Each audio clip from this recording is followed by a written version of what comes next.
Je voulais vous lire un passage qui se trouve dans l'Évangile de Jean, chapitre 5.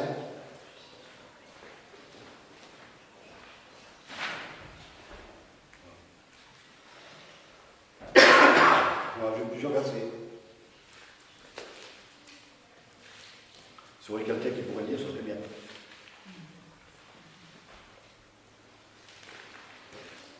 Jusqu'au verset 16. Après cela, il y eut une fête des Juifs, et Jésus monta à Jérusalem. Or, à Jérusalem, près de la porte des brebis, il y a une piscine qui s'appelle en hébreu Bethesda, et qui a 5 portiques. Sous ces portiques étaient couchés un grand nombre de malades aveuglés, des boiteux, des paralytiques, qui entendaient le mouvement de l'eau. Car un ange descendait de temps en temps dans la piscine et agitait l'eau. Et celui qui descendait le premier après que l'eau avait été agitée était guéri, quelle que soit sa maladie. Là se trouvait un homme malade depuis 38 ans.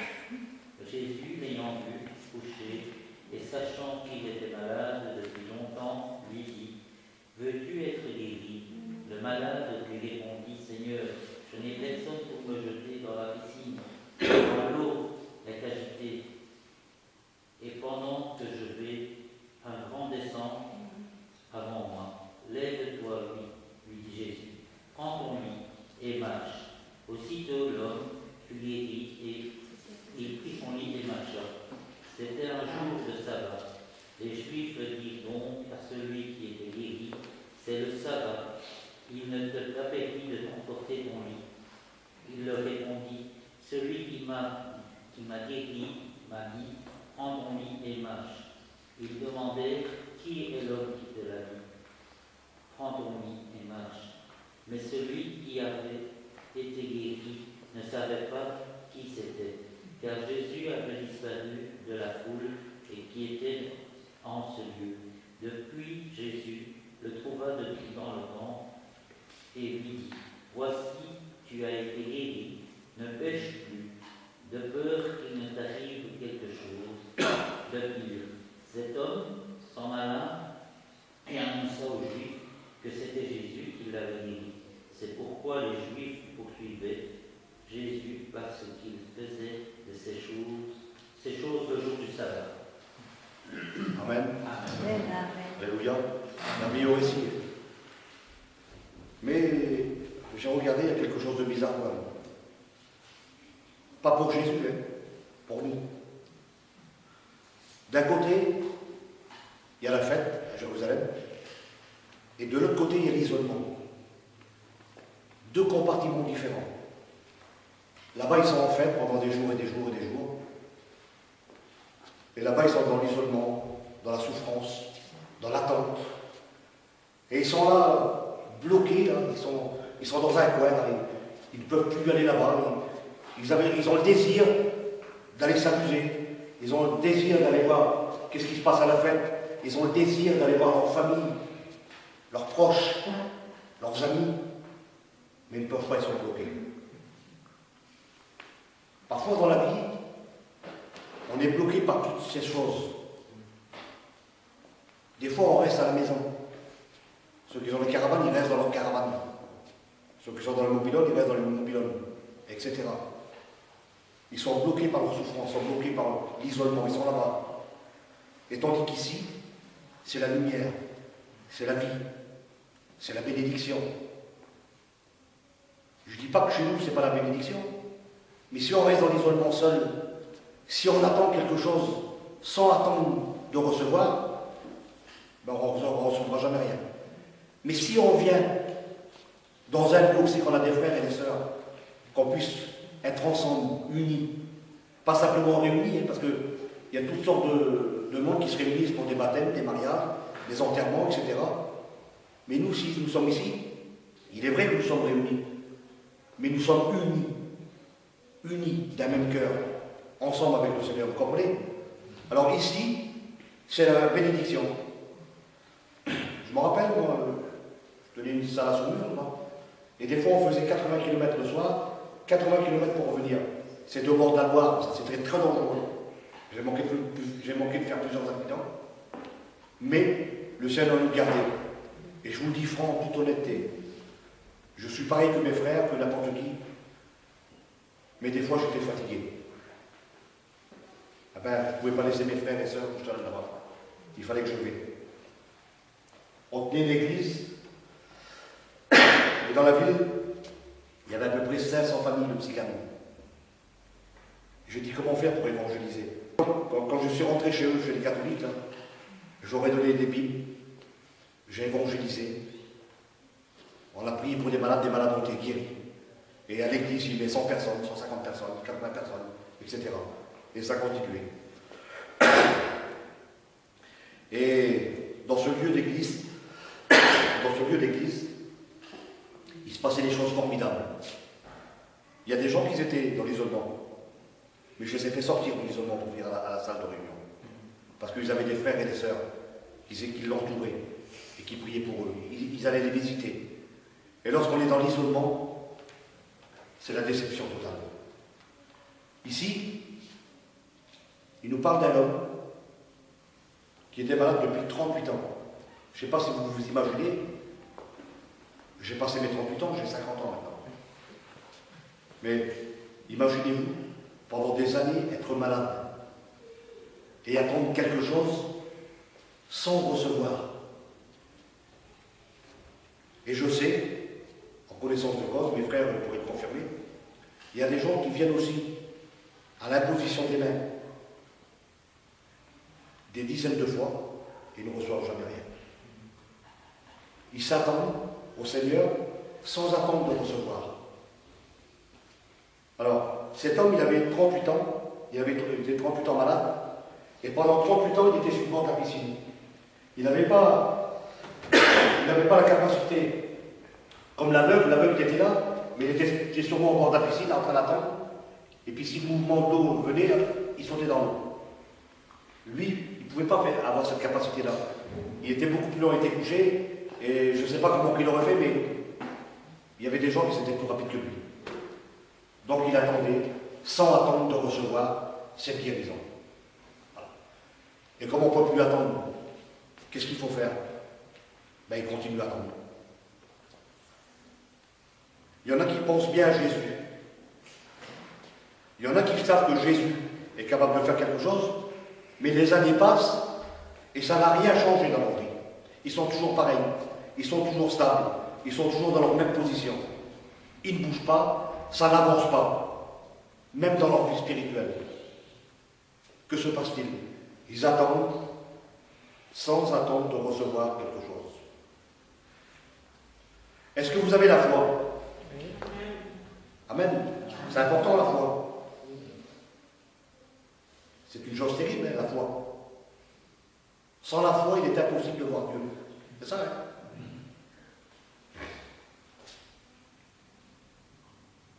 Pour certains, ils attendent sans vraiment attendre Dieu, ou pour certains, sans croire Dieu. Les jours passent, les jours passent, les jours passent, ils viennent à la réunion par coutume, ils viennent dans les assemblées par habitude, ils sont habitués. Ils prennent les mêmes places, ils prennent les chaises, etc. Ils viennent, ils sont à l'heure, ils repartent, ils savent à quelle heure ça finit. Et c'est une chaîne, c'est une chaîne. Mais Jésus fait différent. Jésus est différent des autres. Il est différent de nous, Jésus. Parce que c'est lui qui nous guide. C'est lui qui nous mène. C'est lui qui nous dirige.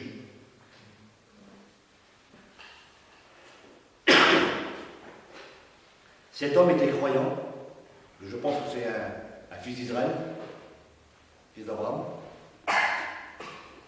Comment l'attendez-vous dans cette soirée? Vous l'attendez comme un sauveur? Ou vous attendez quelque chose de particulier? Des fois on demande, on ne reçoit pas parce qu'on demande mal. Votre Jacques qui dit ça. Vous demandez, mais vous ne recevez pas parce que vous demandez mal. Parce que pourquoi? Il y en a qui satisfait leurs désirs dans leur cœur. Mais Jésus est encore différent. Cet homme couché dans l'attente d'être guéri, peut-être couché par le désespoir, il est peut-être couché par la misère, il n'a plus de force, il n'a plus rien, il est vide. Il attend. Et croyez-moi, quand on attend quelque chose, je pense qu'on doit verser des larmes.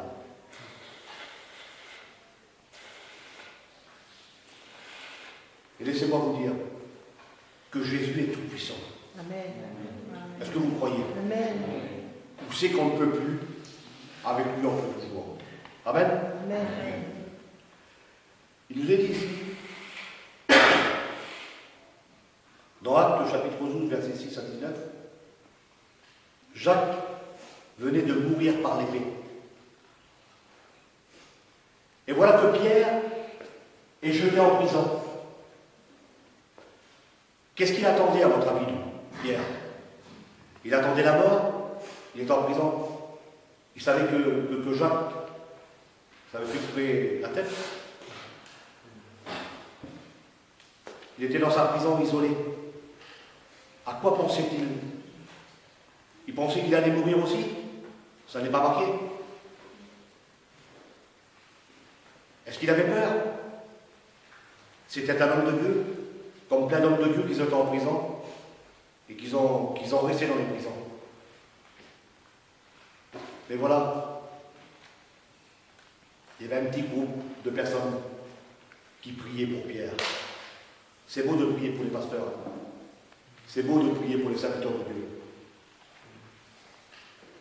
Parce que je pense que le frère, comme il voyage, comme j'ai un peu compris, ça doit être difficile de rentrer dans les pays. Et il est bon d'avoir des frères. Hein. Moi aussi, mon frère, tu fais franchement. Hein, c'est très difficile d'entrer dans des pays. Et on ne sait pas comment, si on revient, on ne sait pas. Hein. Et il est bon d'avoir des frères et des sœurs qui puissent prier pour ses frères. Gloire à Dieu. Dieu trouve toujours un moyen. Lorsqu'on ne peut plus, avec lui on peut toujours. Amen. Amen. Gloire à Dieu.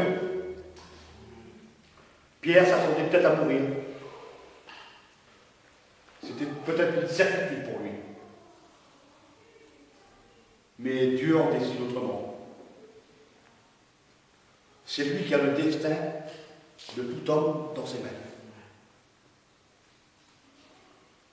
Il sait le jour où on va partir, où on ne sait rien du tout. Et peut-être qu'on ne mourira pas, peut-être qu'on partira avec lui. Parce que bientôt il viendra chercher son église. Amen. Amen. Il viendra me chercher à moi. Et vous? Et nous. Non? Pas vous? Pas vous? Oui, oui. Amen. Là, je partirai tout seul. Là. Il faut avoir une conviction quand même dans le cœur. Hein. Une certitude. Seigneur, que si tu reviens, moi je veux partir avec toi. Seigneur, s'il m'arrive n'importe quoi en cours de route, je sais où aller. C'est ça l'avantage. Amen. Amen.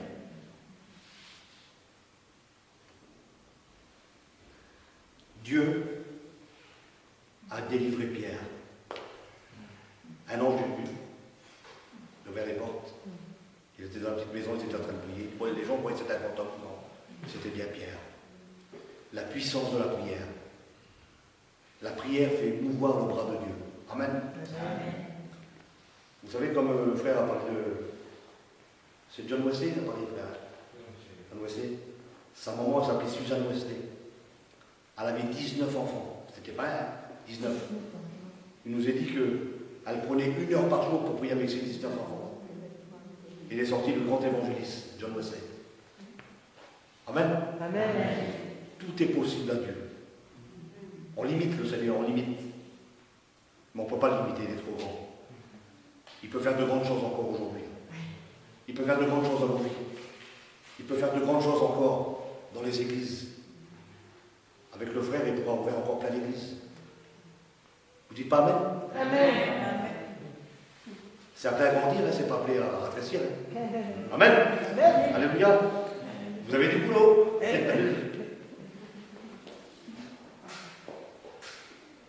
Dans Luc, chapitre 2, verset 25, il nous est dit aussi que Siméon attendait la consolation. Alors s'il attendait d'être consolé, sûrement qu'il devait être aussi malade, lui. Il ne voulait pas mourir sans avoir vu Jésus, sans avoir pris Jésus, etc. Mais sûrement qu'il devait souffrir. Mais souffrir de quoi? Il attendait la consolation. Il y en a qui attendent sans attendre de recevoir. Cet homme a attendu. Il savait et Dieu a accompli sa demande. C'est beau, hein? Si vous attendez en espérant de recevoir ce que vous allez attendre, eh ben vous repartirez avec ce que vous allez attendre. Vous comprenez, hein? Attendre quelque chose du Seigneur et repartir avec. C'est beau, hein? Mais si vous attendez quelque chose sans attendre de recevoir, ben vous repartez comme vous avez vu. Amen. Amen. Je vous ai dit ici, il attendait. Mais c'est un petit peu particulier, lui. Parce qu'il était rempli du Saint-Esprit. Est-ce que nous sommes bien remplis du Saint-Esprit? Il était poussé à venir au temple. Il était poussé pour venir. Dieu, comme il donne quelque chose, il le déverse avec cœur. Si on vient de tout notre cœur dans la maison de Dieu, si on vient pour recevoir quelque chose dans la maison de Dieu, le Seigneur ne peut pas faire autrement que déverser ce que nous avons besoin. Lui est notre Père, nous sommes ses enfants. Comme nous sommes pères et nous avons des enfants, ben lorsqu'il nous demande quelque chose, si on peut le faire, on le donne. C'est exactement pareil. Amen. Amen. Il était poussé à venir au temple. Son attente était différente du paralytique.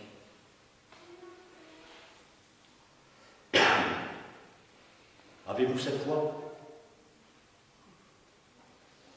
Luc, chapitre 2, verset 36. Cette femme priait Dieu constamment. Elle aussi, elle attendait quelque chose. Elle attendait la délivrance. C'est beau aussi d'attendre quelque chose. Je voudrais vous poser une question. Qu'est-ce que vous attendez? La délivrance. La délivrance. Moi, j'ai parlé avec plein de personnes. Il y en a qui attendent d'être riches. Il y en a qui attendent d'avoir une belle voiture. Ah oui, il y en a plein qui attendent des choses. Les Juifs, ils attendent le Messie. Il y en a plein de personnes qui attendent des choses différentes.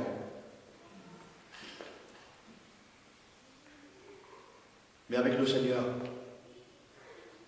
il nous donne ce que nous avons besoin. Vous savez, lorsqu'on va en Inde, c'est difficile, vous savez, on n'est pas pris en charge par rien. Mais, je dis comment que je vais faire, Seigneur? Seigneur a pourvu. Il y a des frères et des sœurs qui ont prié. J'ai des enfants, ils m'ont donné chacun un petit billet, tac, tac, tac, tac, tac. Et mes enfants ont parrainé des enfants, des petits-enfants en Inde. Vous savez que normalement c'est 25 € par enfant. Et les petits, ils ont mis 30 €. Ça fait que s'il y en a 10 à 50 € par mois, ça fait 50 €. S'il y a 10 mois, ça fait 500 €, ça fait mon billet. Ça coûte 500-600 €. Personne ne voit rien. Et le Seigneur bénit. Vous voyez, c'est des petits trucs que je n'ai pas pensé, mais le Seigneur connaît toutes choses. Et vous savez, lorsqu'on va en Inde, là-bas, c'est un pays très pauvre. Ici, on est riche. Même qu'on n'a rien. Vous savez, moi je suis tzigane. Et pour gagner notre vie, il faut frapper aux portes le matin. pour essayer de gagner notre vie, pour essayer de faire une chaise rempaillée, pour essayer de faire un petit panier, un petit coup de peinture, un petit arbre à couper, etc. Et nous, on vit le jour le jour. Si on n'a rien à manger chez nous, ben, j'ai mes enfants parce qu'on vit en famille. Je mange vers ma fille, et vers mon fils. Alors mon fils mange vers moi, ma fille vient. On vit comme ça. Et croyez-moi qu'on est vraiment pas malheureux. On est des rois. Amen. On est vraiment bien.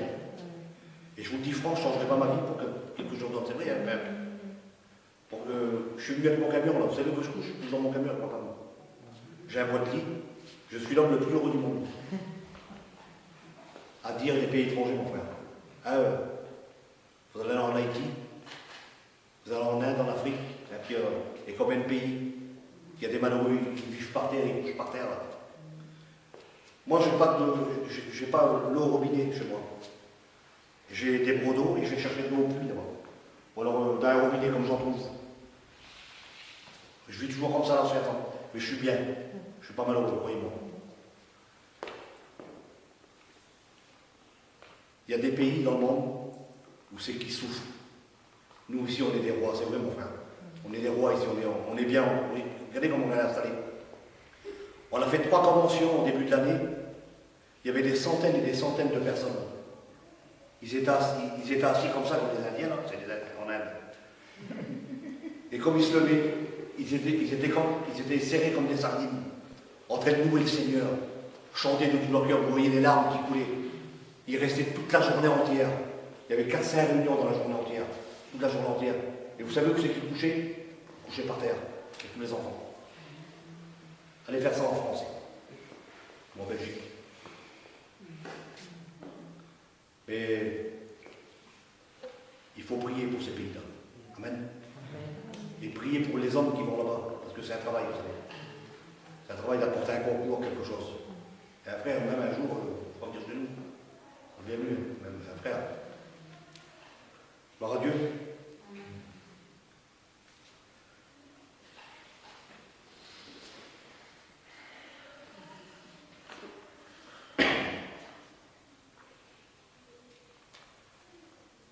Habakkuk, chapitre 1, verset 12.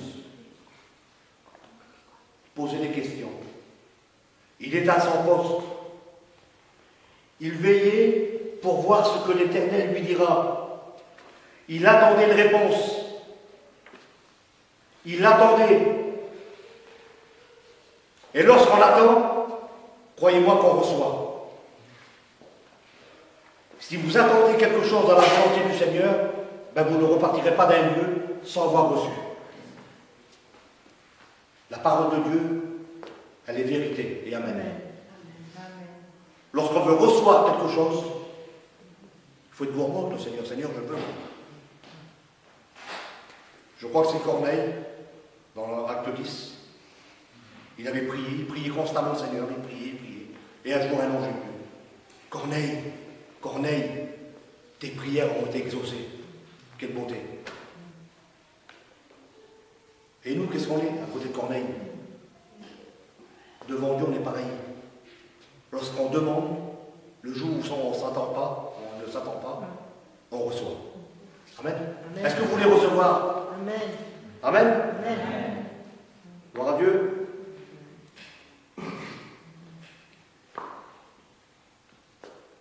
Acte 2.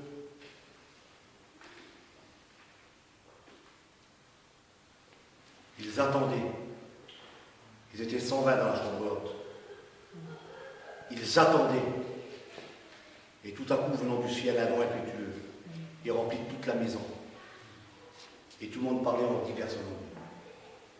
Les hommes qui étaient à l'extérieur, mais ils sont fous, ils sont ivres, ils sont pleins de vin. Ils ont attendu la promesse et ils l'ont reçue. Peut-être ici, il y en a peut-être des gens qui n'ont pas reçu le baptême du Saint-Esprit. C'est une promesse. Dieu déverse. Dites pas Amen. Amen. Dieu déverse. Il n'a pas changé. Ce qu'il a fait il y a 2000 ans, il est capable encore de le faire aujourd'hui. Amen, gloire à Dieu. Il ne change pas, lui. Il n'a pas de nombre de variations. Il est toujours le même hier, aujourd'hui, éternellement. Et ce soir, dans cette soirée, il est là parmi nous. Si vous attendez, si vous êtes dans l'attente d'attendre quelque chose sans pouvoir le recevoir, ou sans attendre de le recevoir, vous ne recevrez rien du tout. Mais si vous êtes venu dans ce lieu pour attendre quelque chose, pour recevoir, alors vous repartirez avec ce que vous demandez au Seigneur. Amen. Amen. Alléluia.